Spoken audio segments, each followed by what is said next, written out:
Bereshis bar Elokim. In the beginning, Hashem created the Shemayim va'aretz. Rashi, commenting on that very first pasuk in Chumash, says a interesting comment. He says, by all rights, the Torah should not have begun with Bereshis. By all rights, the Torah is a law book. It is a law of the chukim, the mishpatim, the various statutes and actions that we're supposed to be doing. It's not a storybook. And yet it begins with Bereshis. Why? Because if the Goyim, if the Gentile nations will say to us, you've stolen the lands of various nations, we'll be able to say to them, Bereshis bar Elokim, Hashem created the Shemayim va'aretz, Hashem chose to give it to the Jewish people, it's His land, He gave it to us, we are not thieves. Rashi thereby explains why it is that the Torah begins with Bereshis. The Siftei Chachamim explains that there's actually a very, very deep concept that Rashi is explaining. He says that by all rights, all of Bereshis shouldn't be in the Torah. What Rashi is asking is that the Torah is a law book and all of the stories shouldn't be there.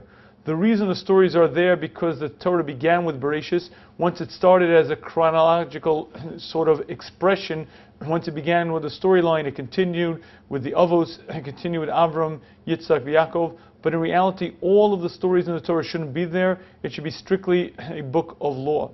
Yet why is it that the Torah began with these stories? It's for this single lesson to teach us that if the Gentile nations will say to us, you've stolen the land of the various nations, you'll be able to answer, Hashem wrote the Torah and Hashem gave it to us.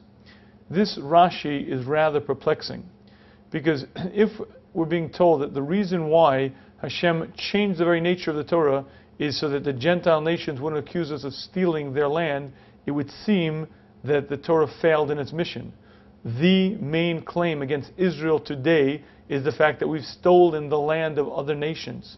If in fact the entire reason why Hashem changed the very nature of the Torah is so that the Gentile nations won't accuse us, then it would seem that that was a failed mission.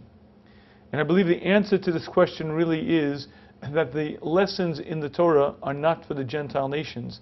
The lessons are for us. If the Gentile nations turn to us and say, you stole the Torah, we need an answer, not for them, we need an answer for us. And I believe what the Siftei Chachamim is teaching us is that this is a fundamental concept. You see, if a person learned all of the Musar in the Torah, but felt that he was a thief, if we didn't feel justified in our being in that land, then the reality is we would think of ourselves as thieves, and a thief cannot grow. A thief cannot accomplish, because a thief is but a common criminal. Musar needs a mensch, and a mensch needs Musar is a famous concept. The only person who could really grow, the only person who could reach heights of greatness is a person who understands that he's a mensch, that he's a person who understands that he's justified and correct in what he's doing. The reason why the Torah changed from a law book to a storybook is to give us that understanding that we're justified in what we're doing, because if we didn't have that very clear understanding, then we can never reach the heights of greatness for which we were supposed to be. This concept that at the end of the day a Jew must understand that he's entitled to what he's doing is one of the most fundamental concepts. And the great danger of stealing is A, you steal someone else's property, B, you damage yourself of your own dignity.